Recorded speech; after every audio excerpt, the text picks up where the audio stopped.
the ADL, also known as the Anti-Defamation League.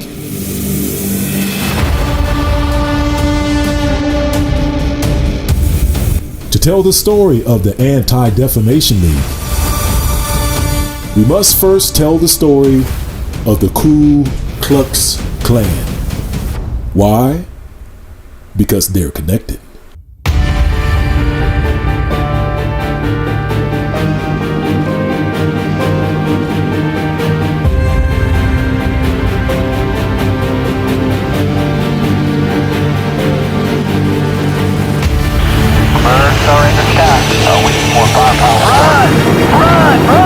The story begins at the end of the Civil War.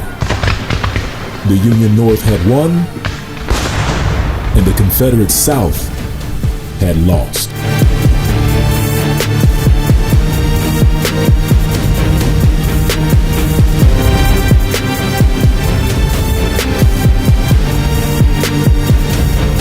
Southern cities burned to ashes by General Sherman helped deal a fatal blow to the South.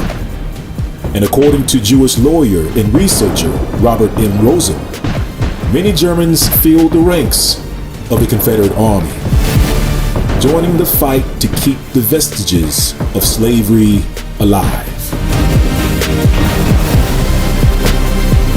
And most of these Jews were Ashkenazi Jewish immigrants from Northern Germany.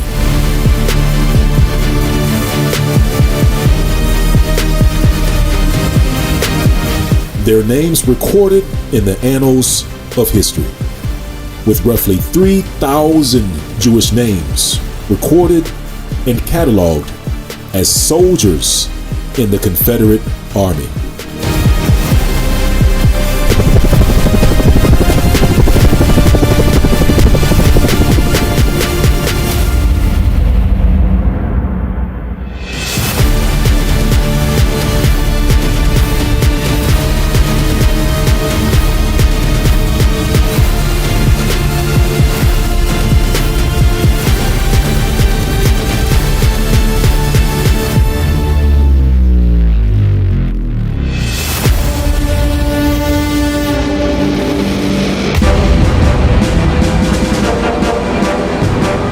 The year 1865, and the bloody Civil War was coming to an end.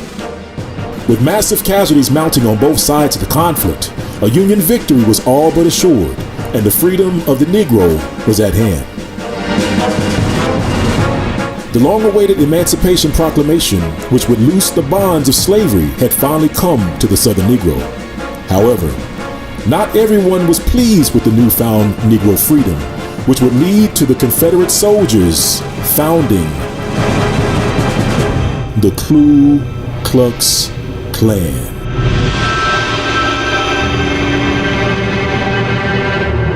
Which included Ashkenazi Jews.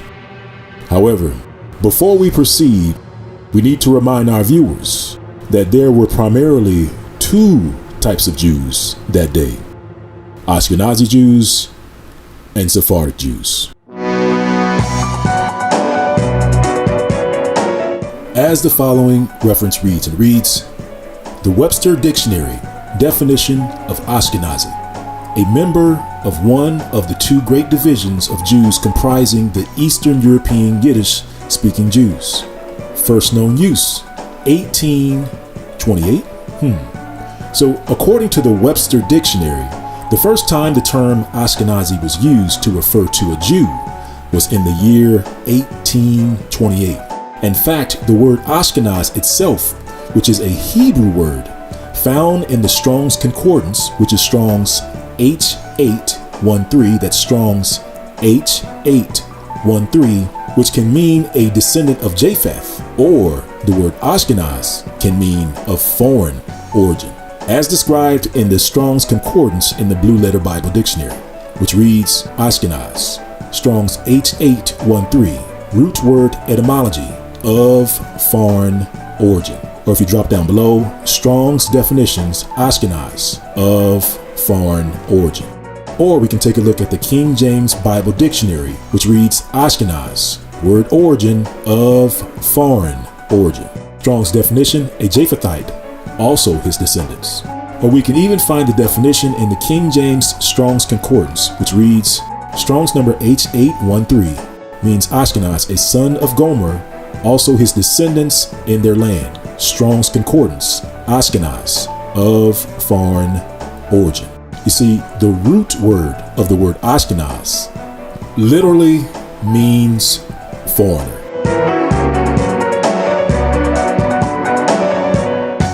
And so, according to the Webster Dictionary, German Jews began to be called Ashkenazi Jews in 1828.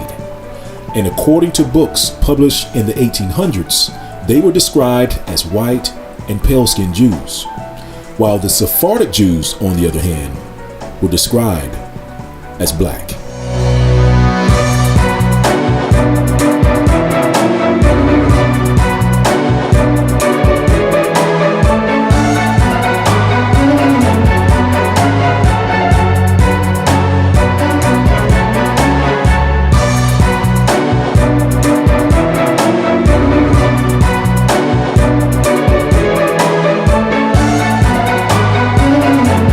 As the following reference reads, it reads, the Spanish Jew is always dark complexion, and his hair is uniformly black, whilst the German Jew is often as fair as any German, and has light or red hair with blue eyes.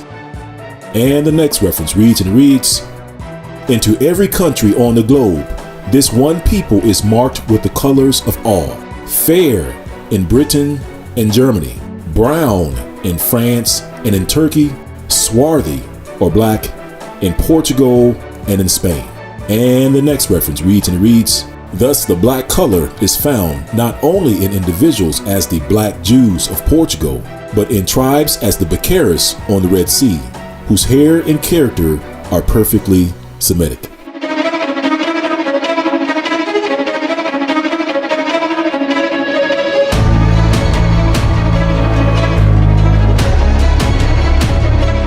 Let's review what we've learned so far. We began our lesson by restating the fact that many Ashkenazi Jews in the Confederate South joined the Confederate Army in support of keeping Negro slavery alive. In fact, Ashkenazi Jew Robert N. Rosen stated the following.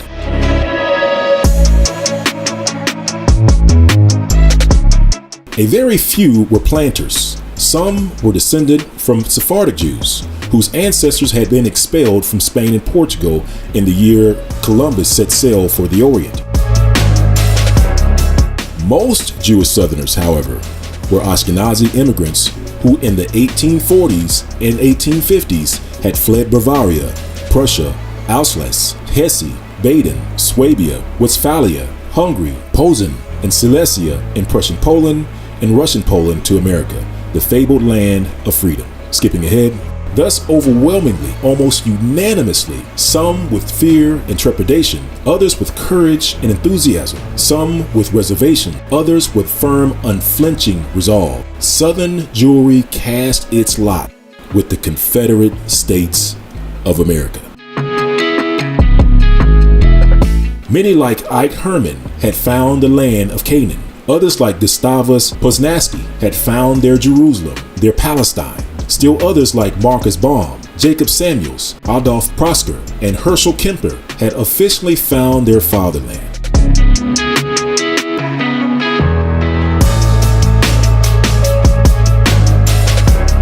Additionally, we find a cemetery created to honor the fallen Confederate Ashkenazi Jewish soldiers located in Richmond, Virginia, called the Hebrew Confederate Soldiers Cemetery. Estimates of Ashkenazi participation in the Confederacy vary depending on source. However, currently, Jewish researchers have cataloged and recorded roughly 3,000 Confederate Ashkenazi soldiers and counting.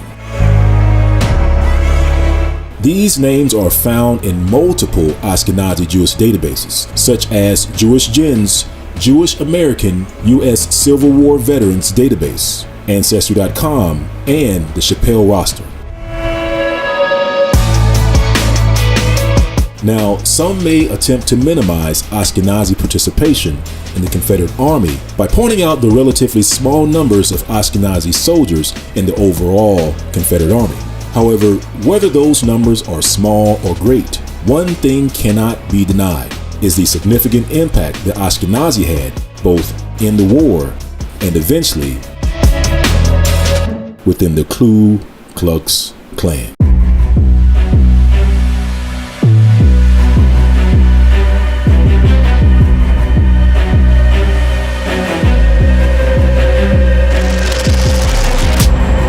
Judah P. Benjamin, arguably the most influential Jewish veteran of the Confederacy.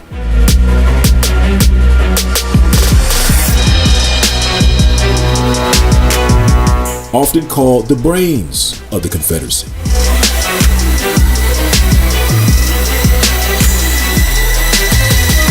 It was said that the Confederate President Jefferson Davis didn't make a move without running it by Judah P. Benjamin first. You see, Judah P. Benjamin is often listed on paper as a Sephardic Jew because his mother, Rebecca Mendez, was said to be of a prominent Jewish family of Spanish descent. However, Rebecca Mendez's mother, on the other hand, was indeed an Ashkenazi Jew, which would make Judah P. Benjamin an Ashkenazi Jew. As the following reference reads, Benjamin's mother, Rebecca D. Mendez, claimed descent from one of the most prominent Jewish families of Spain, although her mother was of Ashkenazic ancestry. Now, Judah P. Benjamin was made the Secretary of War for the Confederate Army and later named the Secretary of State of the Confederacy by the Confederate President Jefferson Davis.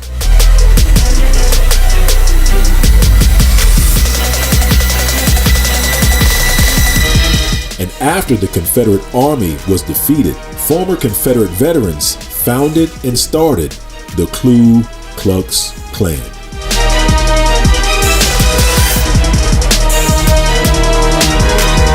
As the following reference reads, in Pulaski, Tennessee, a group of Confederate veterans convened to form a secret society that they christened the Ku Klux Klan. And the next reference reads, the infamous Ku Klux Klan was organized in May or early June of 1866 in a law office of Pulaski by 6 bored Confederate veterans. Once the KKK was formed, Judah P. Benjamin then provided horses, saddles, firearms, and other needed tools of terror for the Ku Klux Klan. His contribution helped form and sustain the Klan for years to come. As the following reference reads, Mr. Benjamin's interest in the Ku Klux Klan was so aroused that he borrowed money and gave it to Bishop Wilmer to buy horses, saddles, firearms, and other necessities for the Ku Klux Klan. Skipping ahead, Mr. Benjamin became very wealthy in England, and Mrs. Jefferson Davis told me that he often sent her money to relieve the needy among his friends in the United States, as well as the assistance rendered the Ku Klux Klan, as the South had been plundered, as to render this help necessary.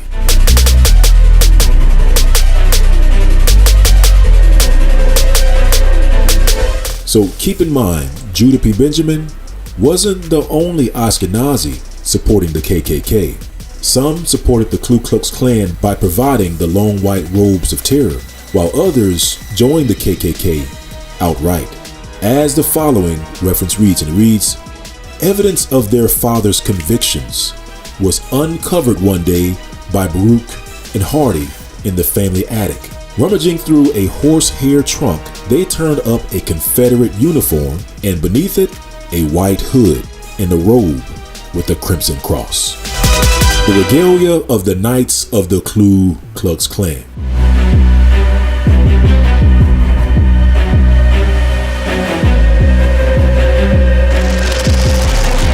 And the next reference reads, when the Klan marched in Houston in 1921, they wore robes and hoods bought from a Jewish manufacturer.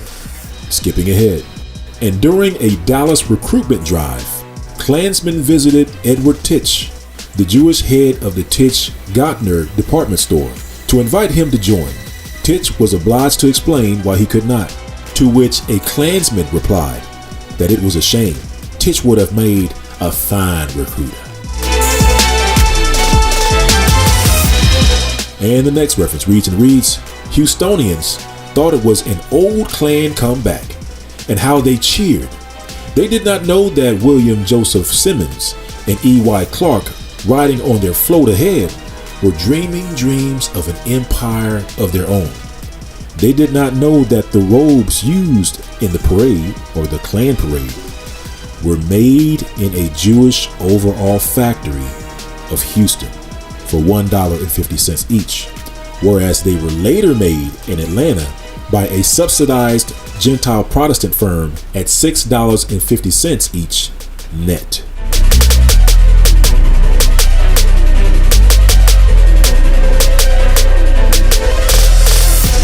As you can see, the Ashkenazi Jews were providing robes and other resources to the Ku Klux Klan during the time of Black Wall Street and the Red Summer, which involved massacres of Negroes and the burning of Negro communities across the country, carried out by the Ku Klux Klan. Waves of hatred against the so-called African American communities washed over the Negro many times over, especially during the early 1900s, when KKK inspired white mob violence against Negroes in Tulsa, Oklahoma, aka Black Wall Street, or nationwide massacres in 1919, aka Red Summer, caused countless deaths of innocent so-called Negro families. And many of these Negro massacres were preceded by the establishment of the Ku Klux Klan, followed by an accusation of a crime or wrongdoing against the Negro, which served as the excuse for white mobs to commit heinous acts of violence against Negroes, which resulted in the mass Negro deaths across the country. As the following reference reads, NAACP, allegations behind lynching. White mobs often use dubious criminal accusations to justify lynchings. A common claim used to lynch black men was perceived sexual transgressions against white women. Charges of rape were routinely fabricated. These allegations were used to enforce segregation and advance stereotypes of black men as violent, hypersexual aggressors. Hundreds of black men were lynched based on accusations of other crimes, including murder, arson, robbery, and vagrancy. And the next reference reads, a lynch mob formed in downtown Tulsa after a 19-year-old black man was accused of assaulting a white woman.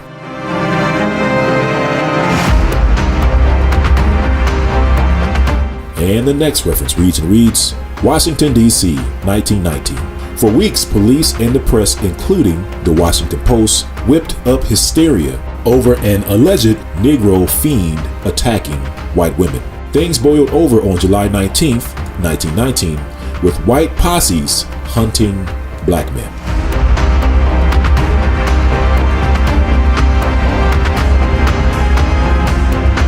This is why ADL President Jonathan Greenblatt's repeated false accusations against African Israelite communities are an existential threat to the peace and safety of every single person of color in the U.S. and abroad. Whether you're an Israelite, a Christian, or Muslim of color, historically, these types of false accusations are the prelude to violence against the black community. So with all that said, there's a range of practice and observance. So there are plenty of black Jews who go to what you might call traditional Jewish synagogue. Then there are other communities like the Black Hebrew Israelites. Now, there's a range of practice even among Black Hebrew Israelites. Mm-hmm. You know, there's a large community of them in Israel who identify as Jewish. in a traditional way. And then you have the guys in Times Square who observe in a way that's not so traditional, I would say. They would say y'all aren't Jews. It would say that, what they say, white people are not the original Jews, basically. Correct. Yeah. And look, they're entitled to their beliefs until that justifies shooting Jewish people with pellet guns on Staten Island. Or like, this is December. 3 years ago, December 2019, 2 black Hebrew Israelites went into a kosher supermarket in Jersey City and killed 3 people because they said they weren't real Jews. Wow. Shot them cold dead in a kosher supermarket. There has been considerable reporting that these 2 suspects are linked to the Black Hebrew Israelite movement. We have evidence that both suspects expressed interest in this group, but we have not definitively established any formal links to that organization or to any other group. Based on the available evidence, we believe that the 2 shooters were acting on their own.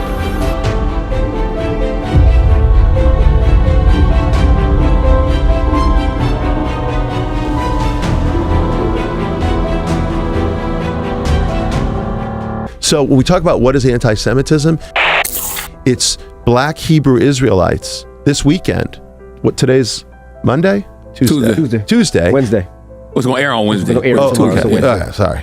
So it is over this past weekend in Staten Island on Sunday, a Jewish man who he must have been Orthodox because you could identify that he was Jewish, and his son were shot by a young man with a pellet gun as they came out of BB guns. I did see that, yeah. And so when he was asked by the police, they said it was a hate crime. He said, how could it be a hate crime if I'm a Hebrew? And now for the truth.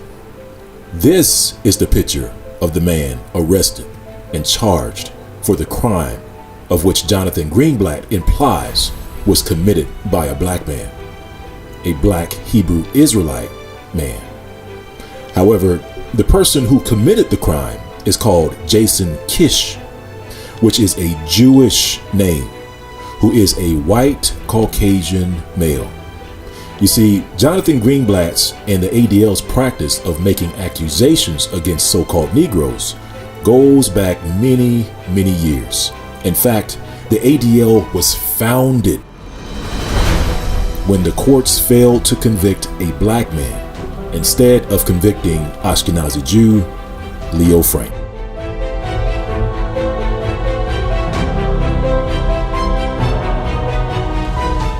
And with that, let's take a closer look.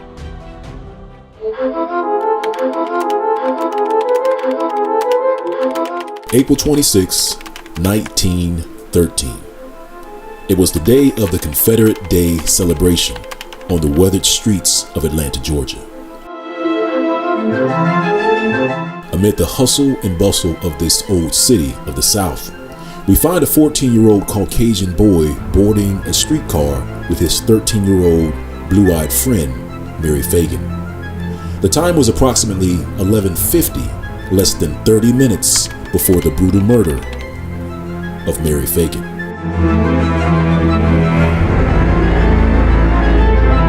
You see, Mary Fagan was on her way to pick up her paycheck from the National Pencil Company, located at 3741 South Forsyth Street in Atlanta, Georgia. Mary Fagan tells her friend George that she's afraid of her boss, Leo Frank, because he had flirted with her before in the past. And now she had to go and see him to pick up her paycheck. Well, George and Mary both got off the streetcar at approximately 12:07 near the pencil factory. And as they prepared to go their separate ways, Mary would tell George that she would see him later that day at 3 p.m. so that they could watch the Confederate Day parade together. However, little did they know that that was the last time that 14-year-old George Epps would see his friend Mary Fagan alive.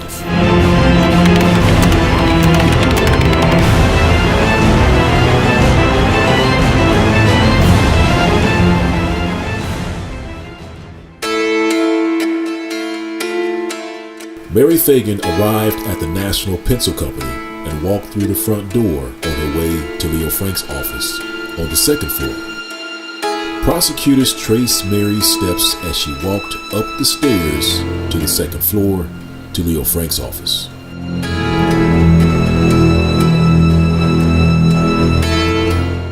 And Leo Frank confirmed that he met little Mary Fagan during this time.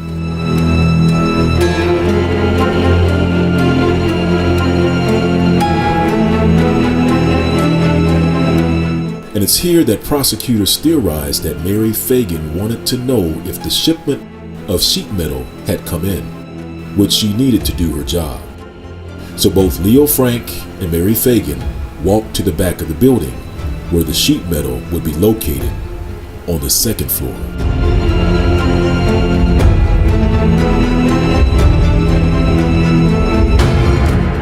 Leo Frank's defense team tried to deny that he had gone to the back of the building at all. He stated that he had remained in his office the entire time.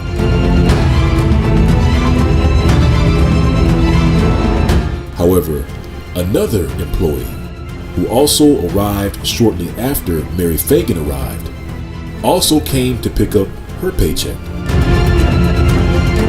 However, when she arrived at Leo Frank's desk, he wasn't there.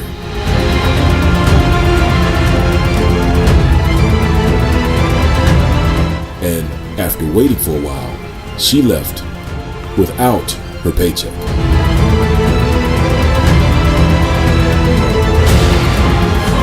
Prosecutors theorized that Leo Franks wasn't in his office because he was in the back of the building on the second floor with little Mary Fagan.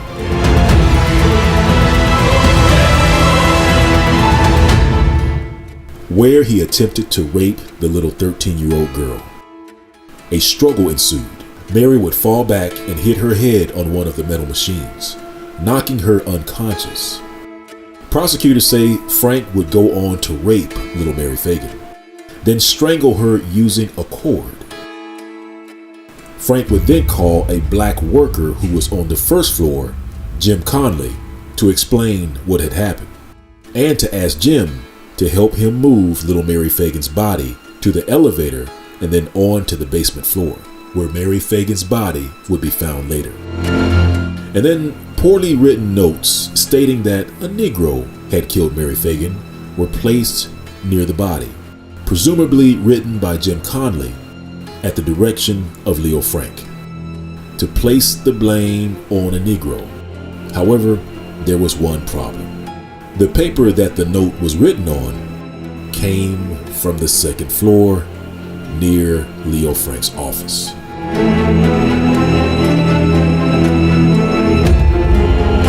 The defense team would also state that the Niger, Jim Conley, murdered Mary and moved her body to the basement using a chute in the floor.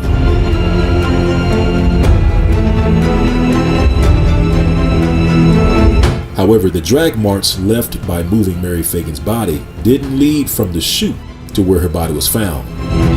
The drag marks of her body led from the elevator to the place where her body rested, of which only Leo Frank had the keys.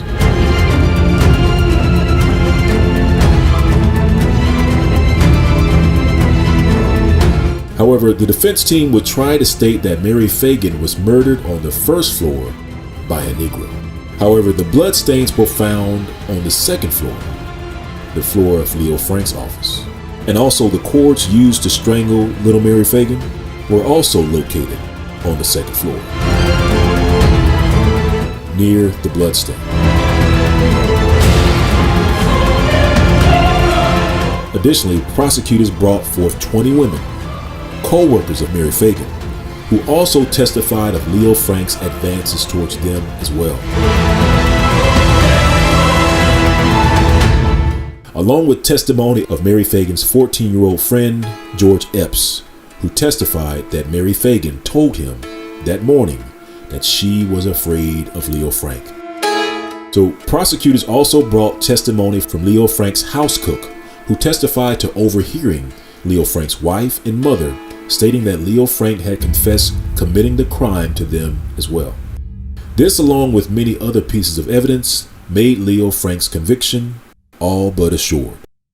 And so Leo Frank, president of B'nai B'rith, and his defense team exhibited some of the most racist, offensive remarks about blacks and Jim Conley during the trial. You see, to the defense team, this was simply a trial between two people, Leo Frank and, in their words, the dirty Niger. In fact, Leo Frank's team couldn't fathom how the word of a Niger could be taken over white Leo Frank. As the following reference reads and reads, the thing that arises in this case to fatigue my indignation is that men born of such parents should believe the statement of Conley against the statement of Frank. Who is Conley? Who was Conley as he used to be? And as you have seen him, he was a dirty, filthy, black, drunken, lying Niger. Black knows it. Starnes knows that. Chief Beavers knows it. Who was it that made this dirty Niger come up here looking so slick? Why didn't they let you see him as he was? They shaved him, washed him, and dressed him up. I was raised with Nigers and know something about them. I don't know them as well as the police, perhaps, for they know them like no one else. But I know something about them. There must have been a Niger in the crime who knew about it before Newt or anyone else. I'm afraid Newt knew.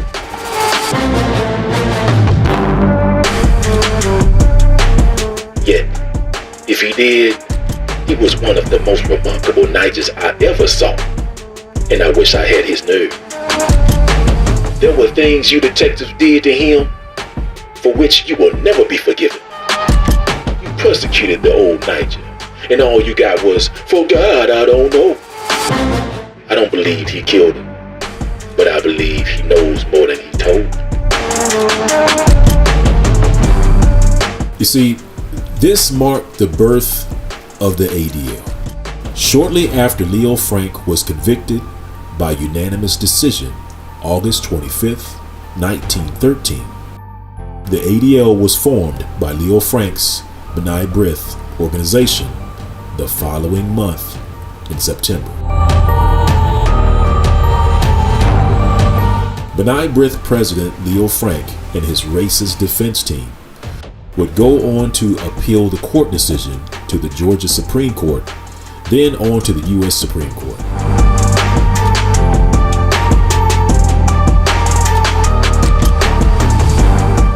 With both institutions upholding the lower court's decisions, seemingly based on the words of a lowly black man. And the question is, what did the ADL do about it?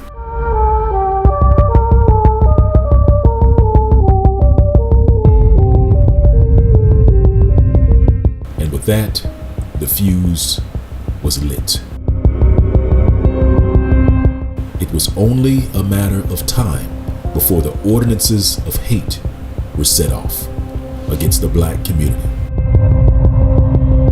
You see, one of the first things the ADL did was get into the motion picture industry. They set themselves up as gatekeepers of what was and what wasn't allowed in motion picture films and plays. As the following reference reads and reads, Anti-Defamation League. The league has been active principally in the motion picture field. And the next reference reads and reads, Anti-Defamation League is drafting a bill to establish a board of censors to pass upon moving picture and theatrical productions in the district.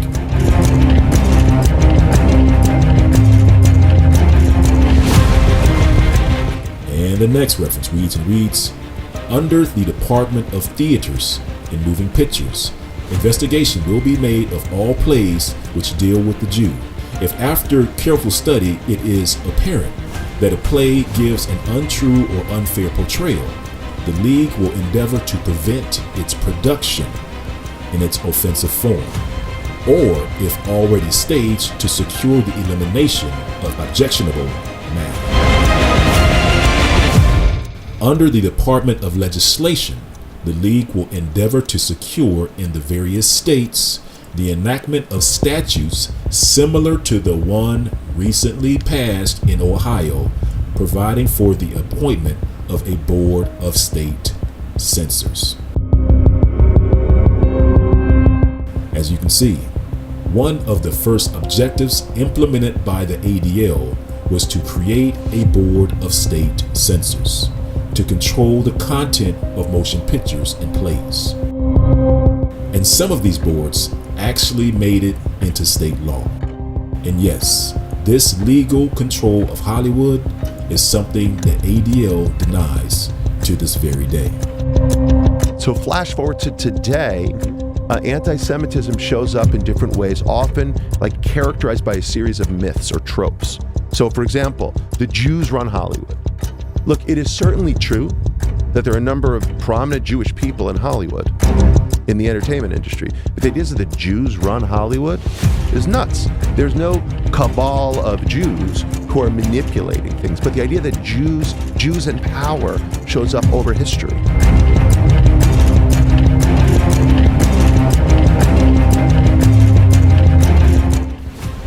The ADL successfully exercised its control over films just 1 year after it was formed. In 1914, it successfully suppressed a Mutual Film Corporation movie called Rebecca's Wedding. As the following reference reads, the League has been active principally in the motion picture field. Through its efforts, a keystone film entitled Rebecca's Wedding, distributed by the Mutual Film Corporation, was completely suppressed in practically every part of the country. In every state of the Union, some action was taken with relation to this film. This was written in April 3rd, 1914, just 1 year after the formation of the Anti-Defamation League.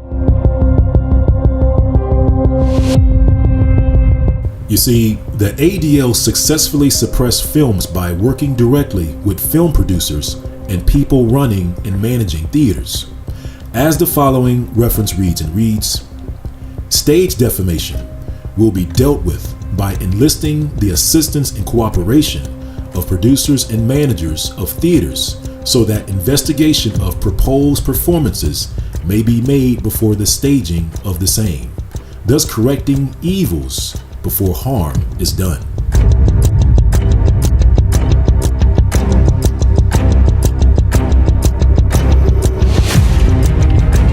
And so in 1914, the ADL worked with film producers and managers of theaters.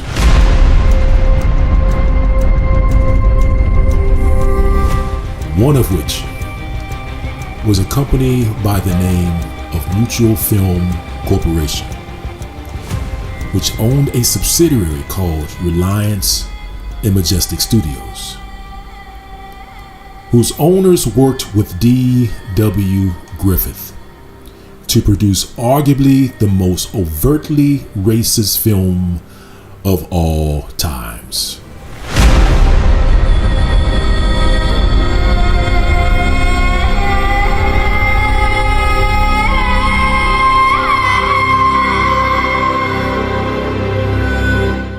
And ironically, this film portrays so-called Negroes as a bunch of dirty, filthy, lying ninjas, as described by the ADL's benign breath president, Leo Frank defense team. Filthy, black, drunken, lying ninja. And the name of this racist movie was called Birth a nation.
Okay, let's review what we've learned so far.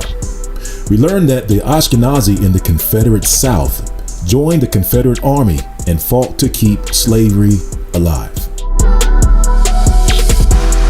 And none more important than Ashkenazi Judah P. Benjamin, referred to as the brains of the Confederate Army, and later named the Confederate Secretary of State. We then learned that after the fall of the Confederate South, many Confederate veterans then formed the Ku Klux Klan.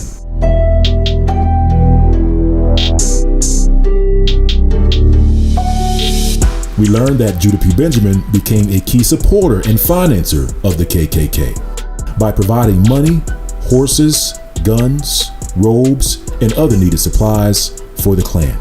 We also learned that Judah P. Benjamin wasn't the only supporter of the KKK. We also find Ashkenazi merchants providing many of the robes of the Klan across the South. We then learned that the ADL was birthed when Leo Frank, the president of B'nai B'rith, failed to convict a Negro for the crime of Leo Frank. We then learned that roughly a month after Leo Frank was convicted, the ADL was formed by Leo Frank's B'nai B'rith organization. Upon the founding of the ADL, it was set up as a censor for the motion picture industry through state censorship boards and other means. And once in place, the racist movie Birth of a Nation was created by the son of a Confederate colonel, D.W. Griffith. And it's here that many historians credit the blockbuster movie Birth of a Nation with the rebirth of the Ku Klux Klan, which led to Negro massacres across the country. The year 1914, 1 year after the founding of the ADL. The filming of Birth of a Nation begins in secrecy in July, with directors taking 1,544 shots to create their masterpiece of darkness.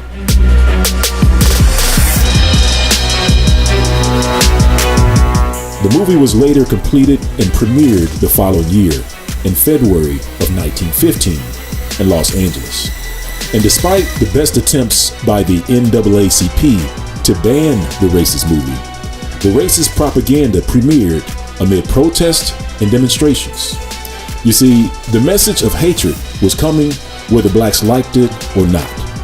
And during the 1900s, we find that the message of hatred had many, many followers.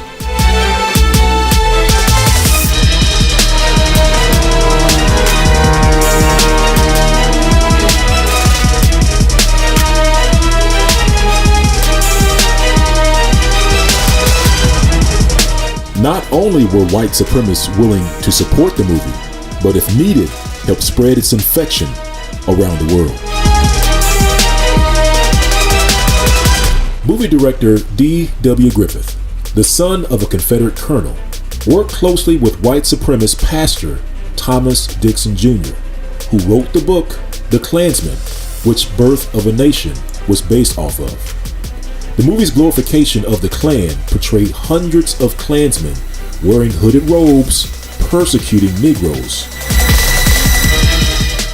Well, that's Negro characters played by mostly white actors painted in racist blackface. The Ku Klux Klan, who were hunting and murdering these Negro characters on the big screen, were wearing white hooded robes supplied by Ashkenazi Robert Goldstein, who also invested $3,000 of his own personal money to help bring the epic film of hate to a theater near you. Additional assistance was rendered by German cameraman Gottfried Wilhelm Bitzer, better known as Billy Bitzer, who filmed the entire movie using one camera. And not only did Billy film the entire movie, he too helped fund it by investing $7,000 of his own personal money to cover production costs. And once the movie was complete, various movie distributors helped disseminate the film to various theater syndicates, such as those owned by Ashkenazis Erlanger and Klaw or Schubert.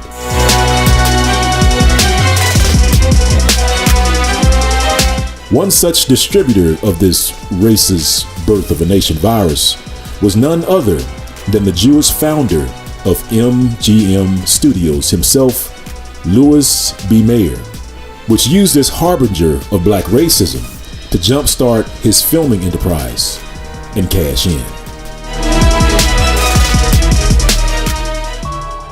As the following reference reads, Juniverse, from the Jewish Telegraphic Agency. This 1915 KKK-loving film built a Jewish movie empire. You might not think you've heard of the Russian-born Jewish motion picture magnate Louis B. Mayer, but if you've heard of MGM Studios, you have. Mayer, the second M in MGM, made his first fortune in an unsavory place from the Birth of a Nation, the controversial 1915 silent film that glorified the early history of the Ku Klux Klan. DFW's movie featured heroic portrayals of Klansmen and sexually aggressive, not very intelligent black men. It was based on The Klansman, a best-selling novel by a Southern Baptist minister who preached racial purity and championed Confederate rights. Hearing about the film's early buzz, Mayer telephoned Griffith from Boston and offered $50,000 for a 50-50 split, after covering his costs, for exclusive screening rights in New England. To twist the screws even further, Mayer raised the funds from mercantile Jewish investors. Birth of a Nation became the first $1 million blockbuster, and Mayer's gamble netted him a small fortune. He went on to produce Gone with the Wind and The Wizard of Oz, and established the Academy Awards, and became the highest paid man in America for 9 years straight. They called him the Lion of Hollywood.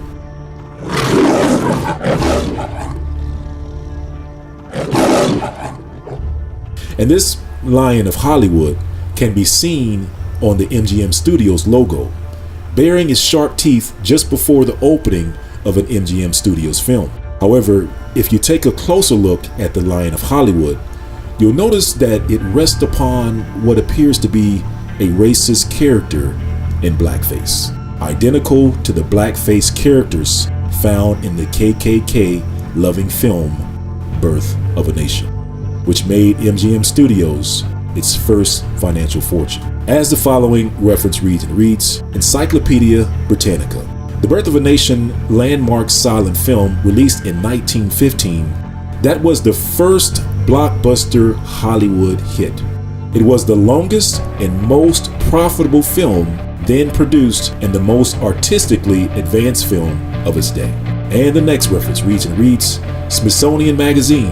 D.W. Griffith's 1915 Birth of a Nation screened at the White House and enthusiastically received by President Wilson, glorified the Ku Klux Klan's white hooded terrorists as heroes, portraying the organization as saviors of the Southern white women during Reconstruction. The movie was a blockbuster and helped bring about a rebirth of the Klan, which grew from a few thousand members pre-released to an estimate 4 to 8 million by the mid-1920s. And the next reference reads, The History Channel, How the Birth of a Nation Revived the Ku Klux Klan. D.W. Griffith's controversial epic 1915 film about the Civil War and Reconstruction depicted the Ku Klux Klan as valiant saviors of a post-war South ravaged by northern carpetbeggars and freed black people. Shortly after the Los Angeles launch, Thomas Dixon Jr. convinced President Wilson to screen the movie inside the White House, arguably the first time that was ever done. President Wilson reportedly said of the film, "It is like riding history in lightning, and my only regret is that it is all so terribly true." Although the quote's authenticity has been disputed, there is no debate where Wilson stood on the issue of race. He resegregated the civil service, says McWan. It's not unreasonable to conclude that he thought the film was amazing. And of course, a movie screened at the White House was going to be perceived as an endorsement of the film. One white supremacist in Georgia understood this implicitly. William Joseph Simmons is considered to be the founder of the 1915 modern Ku Klux Klan. While recovering from a car accident, the local preacher in Georgia followed the Birth of a Nation's nationwide success. There were KKK-inspired aprons, costumes, and regalia that glorified the defunct organization. Simmons seized on the film's popularity to bolster the Klan's appeal again. And so, on the day before Thanksgiving, on top of a granite mountain in Georgia, a deal was made with the devil. And the next reference reads, on Thanksgiving Eve, Simmons herded 15 fellow fraternalists onto a hired bus and drove them from Atlanta to nearby Stone Mountain. There, before a cross of pine boards, Simmons lit a match.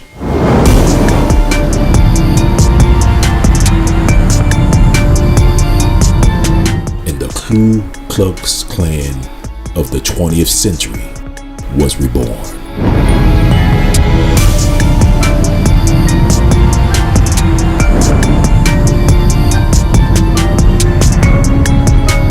Once resurrected, the Ku Klux Klan set its gaze upon the Negroes. And like the pale horse rider of the apocalypse, they were bringing hell with them. You see, it wasn't long after the Klan's return that nationwide massacres against the Negro began. As the following reference reads, on July 6, 1919, local newspapers reported the Klan rode into Montgomery County just outside Washington, D.C. for the first time in 50 years. And only 12 days later, an incident provided the excuse for white mobs to kill Negroes in the streets in the Washington, D.C. massacre. As the following reference reads, in the July 18th incident that put the match to the tinder, 19-year-old Elise Stepnick was walking to her home on 9th Street Southwest from a job at the Bureau of Engraving, just a few blocks away, when two African-American men allegedly collided with her and tried to steal her umbrella. The Evening Star reported her description of the colored assailants as a dark, short man and a taller man with a bumpy face. Stepnick claimed she staved them off until a carload of white men came to her aid. Other than her word, no evidence or report suggests anything more than an attempted pilfering, if it even occurred in the first place. More than 100 servicemen, after hours of heavy drinking, gathered outside the illicit taverns, brothels, and pool halls of the seedy neighborhood known as Murder Bay, today home to the federal buildings hugging Pennsylvania Avenue Northwest. Though not instituted nationwide yet, the district had already fallen under the lightly enforced spell of prohibition. Brandishing pipes, clubs, sticks, and pistols, the mob of veterans marched south across the mall to a poor black neighborhood, then known as Bloodfield. George Montgomery, a 55-year-old man, out buying produce, was the first to take a beating. The men soon spotted Rawls and his wife and began assaulting them until they broke free and ran home. For 4 days, Washington, D.C. became a battlefield with no real defense against the rampaging around the White House, the War Department, and the Capitol, and in predominantly black neighborhoods like LaDroit Park and Howard University, the U Street District, and the 7th Street Commercial Corridor, and even on random streets where unfortunate souls found themselves. That night, a black man named Lawrence Johnson was thrashed about the head by Marines wielding handkerchiefs filled with rocks, until that got tiring and a pipe was used to bash him bloody on the sidewalk just outside the White House.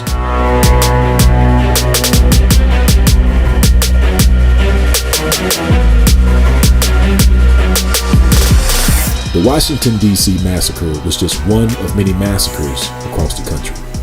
As membership of the KKK surged, so did the violence against the Negro. As the following reference reads, by 1920, some black Ocoee residents were driving nice cars and planning to send their kids to college. One of them, July Perry, had become a prominent businessman who would help broker land deals and arrange work for people. He also began registering black residents to vote. Skipping ahead, the test of acceptance came with the 1920 presidential election, Republican Warren Harding versus Democrat James Cox. The NAACP actively registered black voters throughout Florida. John Chaney, a white attorney and former judge running for U.S. Senate, strongly encouraged black residents in Orange County to exercise their right. I'm sure they were excited to vote, says Robert Hickey, whose grandfather John Hickey had grand plans for the 120 acres he owned in Ocoee. But an opposing force loomed. Chaney received a letter saying if any black residents attempted to vote, there will be serious trouble. The daughter of a prominent white Ocoee official would tell a researcher nearly 50 years later that 90% of all law enforcement officers, judges, public servants, and lawyers in Winter Garden and Ocoee were Klan members. A prominent Ocoee resident, July Perry, was beaten, shot, and lynched as a warning to other black citizens who dared to vote. He was one of 30 to 80 residents killed and whose homes were burned down during the Ocoee massacre in 1920.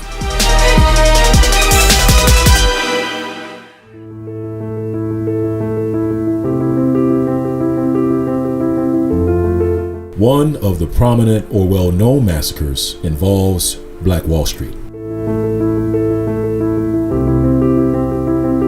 The scale, death, and destruction in Tulsa, Oklahoma, against a thriving, wealthy Negro community was shocking. And yet, just like the other massacres, we see the establishment of the Ku Klux Klan preceded the burning, pillaging, raping, stealing, murdering, and torturing of Tulsa, Oklahoma Negroes. as the following reference reads. It reads, Encyclopedia of Oklahoma History and Culture, Ku Klux Klan. Although the Ku Klux Klan did not officially invade Oklahoma until 1920, the organization's reputation preceded it by 50 years. Initially, the Klan had emerged from the confusion of Reconstruction in the Deep South. In the 1915 movie Birth of a Nation, D.W. Griffith characterized the KKK as the savior of the Reconstruction South from evil carpetbaggers and the stereotypical African American. So therefore, in the year 1920, the Ku Klux Klan was established in Oklahoma. And then less than 1 year later, in 1921, the Tulsa Massacre would begin.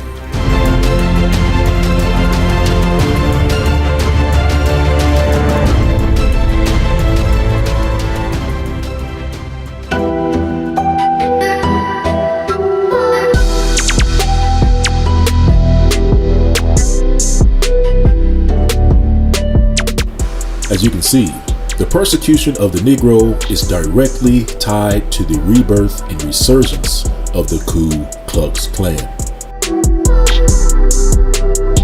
And the rebirth and rise of the Ku Klux Klan occurred in large part to the release of the blockbuster film Birth of a Nation, which was created through the efforts of multiple Ashkenazi contributors. Filmed and partially financed by Billy Bitzer.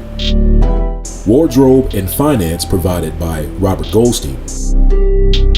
Partially distributed by MGM's Louis B. Mayer.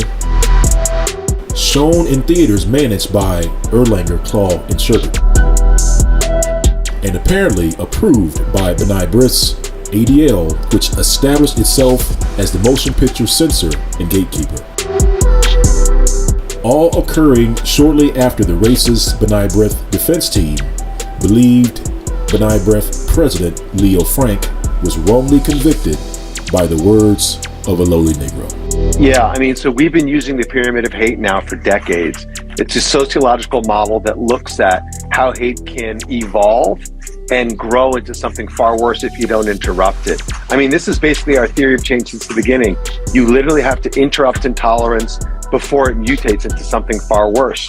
So basically the way that the model works, and we teach it, ADL is one of the largest providers of anti-hate content in the country.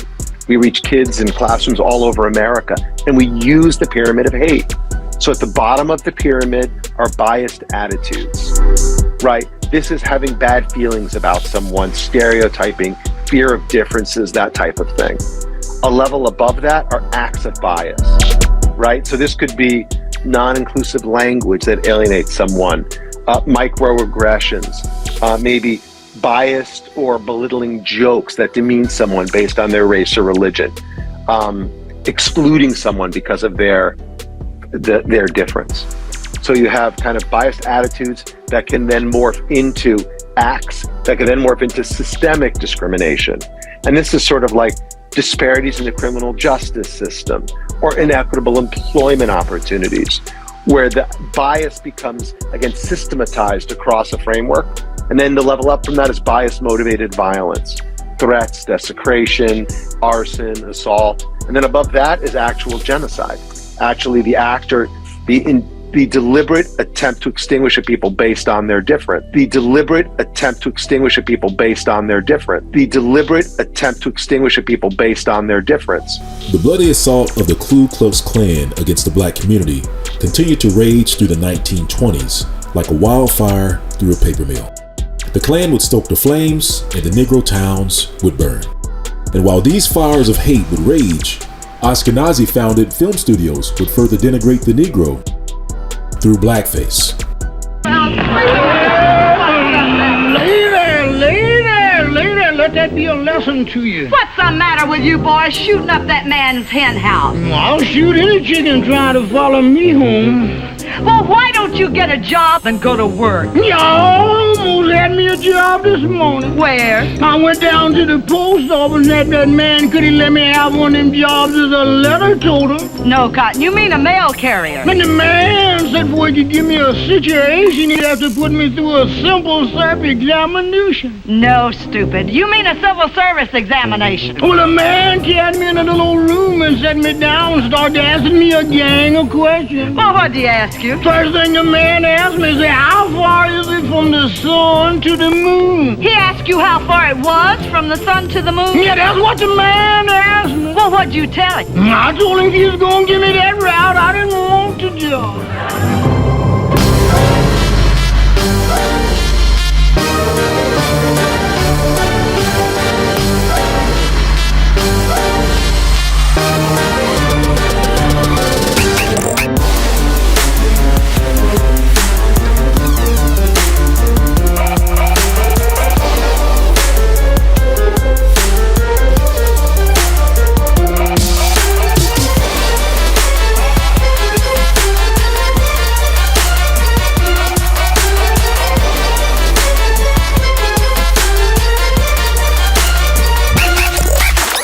Webster Dictionary, the definition of blackface. Dark makeup worn to mimic the appearance of a black person, and especially to mock or ridicule black people. Note, the wearing of blackface by white performers was from the early 19th through the mid 20th centuries, a prominent feature of minstrel shows, see minstrel, and similar forms of entertainment featuring exaggerated and inaccurate caricatures of black people. The use of blackface is considered deeply offensive. Ladies and gentlemen, we will conclude this part of the entertainment with a brand new song sung here in Chicago for the first time on any stage by myself and company.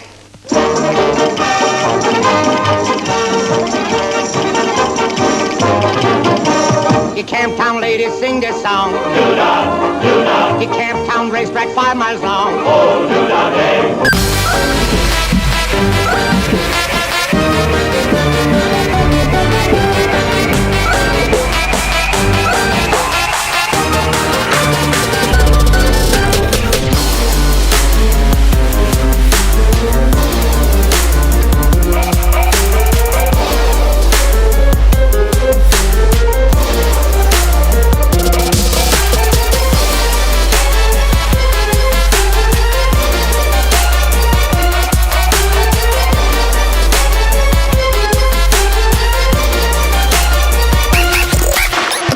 Webster Dictionary definition, minstrel, definition 3A.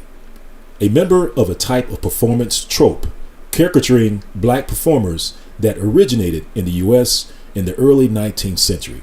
Note, the acts of minstrels who typically perform in blackface featured exaggerated and inaccurate representations of black people in songs, dances, and comic relief. The popularity of minstrel shows in their heyday played a significant role in promoting negative racial stereotypes.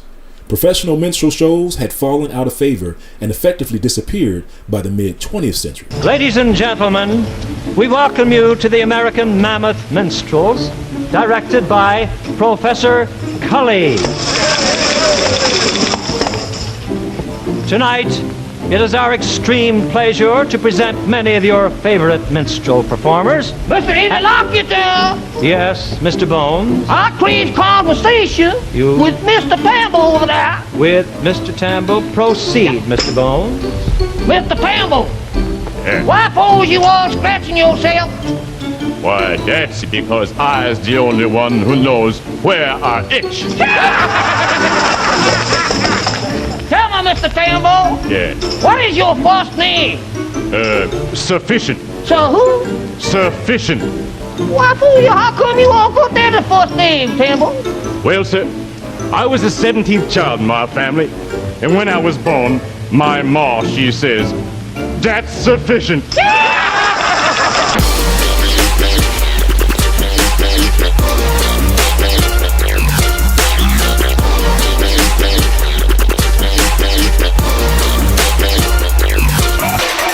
The Hollywood Reporter.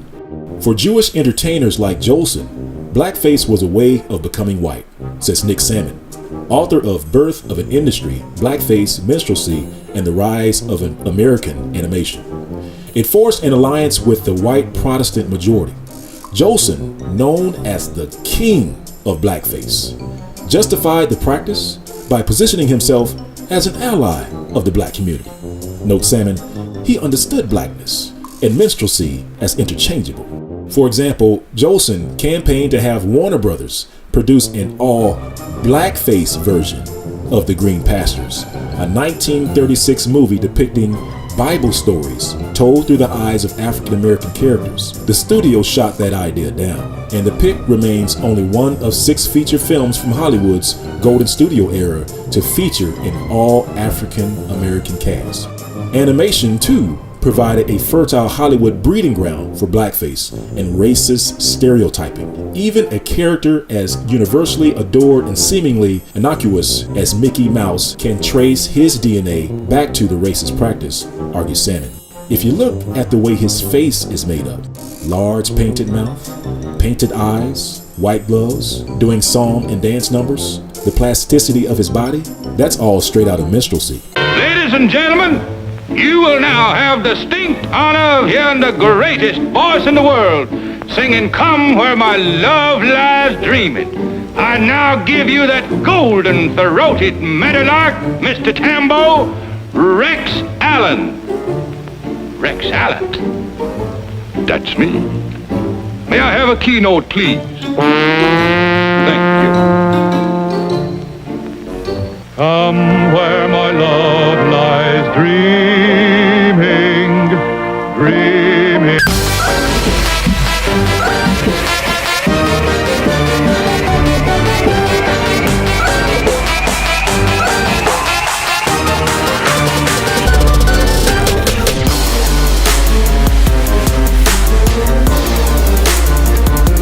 Whether it be from the Jewish king of blackface, Al Jolson, considered one of the greatest entertainers of his time, to the Jewish-founded MGM Studios, who helped distribute the KKK-loving film Birth of a Nation, Hollywood would continue to exploit the overt racism against Negroes using blackface films, such as the MGM Studios movie Babes in Arms, featuring Mickey Rooney and Judy Garland. Like the honey from a bee, oh, I'm just wild about Harry, and he's just wild about me. Cannot do without, he's just wild about me. I's just wild about Mandy, and Mandy's wild about me.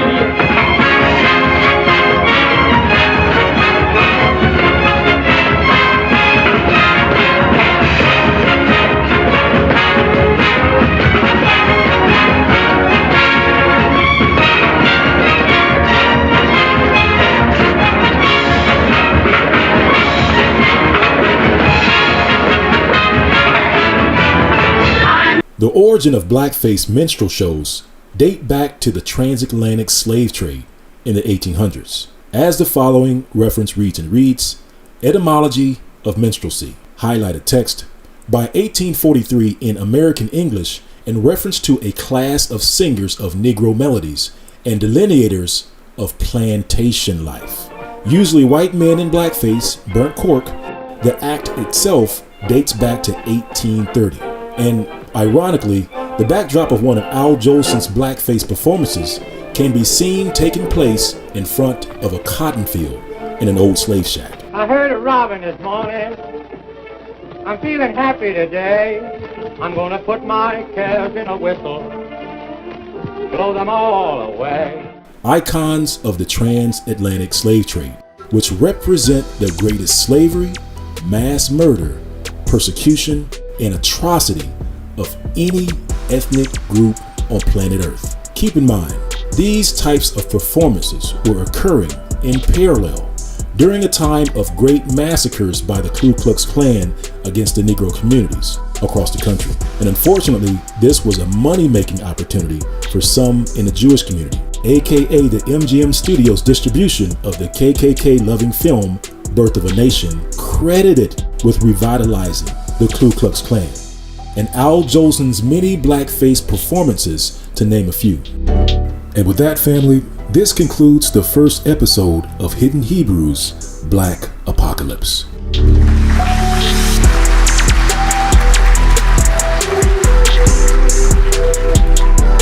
See, many African Americans are well aware of the murders and persecutions committed against the Negro community by the Ku Klux Klan over the years. However, not many people are aware of the confirmed catalysts which led to the rebirth of the Klan in the early 1900s. Numerous scholars attribute the resurgence of the Ku Klux Klan in the 1920s to a blockbuster movie released in 1915 called Birth of a Nation.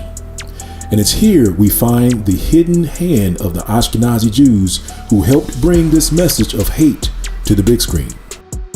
Ashkenazi, such as Robert Goldstein, who supplied wardrobe and finances for the movie. German Billy Bitzer, who single-handedly filmed the entire movie, as well as provided finances for the film. Then we have Louis B. Mayer of MGM Studios, who helped distribute the film, as well as theater managers Erlanger, Klaw, and Schubert, who helped show the film in theaters across the country. And most importantly, at the heart of this firestorm, we find the newly formed Anti-Defamation League, which wasted little time making its mark in the motion picture industry. Less than a month after the conviction of B'nai B'rith President Leo Frank, in August of 1913, the ADL was formed in September the following month. And by April of 1914, the following year, it was actively censoring films across the country. And most importantly, we find the ADL working with Mutual Film Corporation in April of 1914, which was the parent company who helped create Birth of a Nation, which started filming a few months later that same year in July. In other words, the ADL has some explaining to do to the black community, as well as owing major reparations. And so, family, Yah willing, we will bring you additional information regarding the black apocalypse of the ADL. And with that, fam, please like, subscribe, and share this video. And if you wish to support this platform, please donate through Cash App, PayPal, or Patreon, found in the description section. Your donations help bring this message to the world. And as always, thank you for those who continue to lift me and my family up in your thoughts and prayers. And Yah willing, we will reveal more shocking revelations about the black apocalypse in the days to come. Shalom.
that's not dramatic. Anti-Semitic, and I'm dramatic too. Anti-Semitic, no, that's not dramatic. Anti-Semitic, no, that's not dramatic. Anti-Semitic, no, that's not dramatic. Anti-Semitic, and I'm Semitic too. Anti-Semitic, no, that's not dramatic. Anti-Semitic, no, that's not dramatic.